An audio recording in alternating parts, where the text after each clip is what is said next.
This is our last part on medical entomology. In this part, we are going to discuss principles of arthropod control. The general principles of arthropod control are environmental control, chemical control, biological control, and genetic control. Environmental control.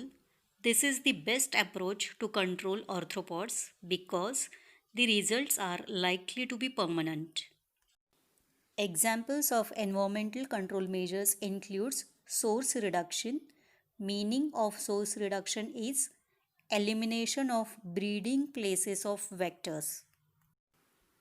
Other examples of environmental control measures includes filling and drainage operation, water management, provision of piped water supply, proper disposal of refuse and other waste, cleanliness in and around houses. Prerequisites for environmental control measures includes intensive health education of the public and political support. Second principle of arthropod control includes chemical control.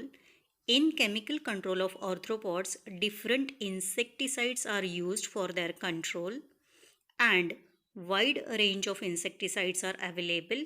For example, natural contact poisons like pyrethrum, synthetic contact poisons like organochlorine compounds and organophosphorus compounds. In addition, carbamates can also be used for vector control. These insecticides kills the vector on mere contact. In addition to contact poisons, stomach poisons like Paris green and fumigants like hydrogen cyanide are also available for vector control. Although wide range of insecticides are available, but control of arthropods by using insecticides alone is not fully effective. This is because there are more than 100 species of arthropods which are of public health importance, and these species of arthropods have developed resistance to the insecticides. Use of insecticides is further associated with danger of environmental contamination.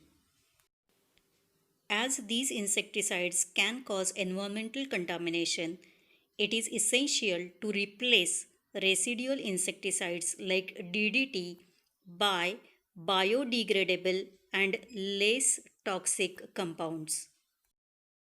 But there is no alternate control method which is efficient and economical as the insecticides. Therefore, insecticides are commonly used for controlling the vectors. And in most of the developing countries, organochlorine compounds are used for vector control or for arthropod control. Few examples of organochlorine compounds includes DDT, BHC, lindane, chlordane, aldrine, deldrine. Third principle of arthropod control is biological control. To minimize environmental pollution with toxic chemicals, nowadays great emphasis is given to biological control of vectors.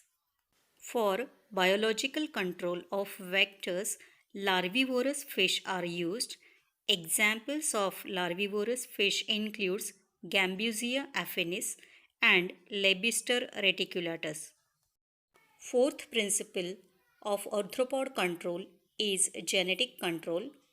It includes sterile male technique, cytoplasmic incompatibility, chromosomal translocation, and newer methods like insect growth regulators, chemostimulants, and sex attractants. Integrated approach. There is no single method of vector control which can provide the solution to control the vectors. Therefore, present trend is to adopt integrated approach for vector control. Integrated approach means combining two or more methods together. Integrated approach gives maximum results with minimum efforts, and it helps to avoid excessive use of any one method.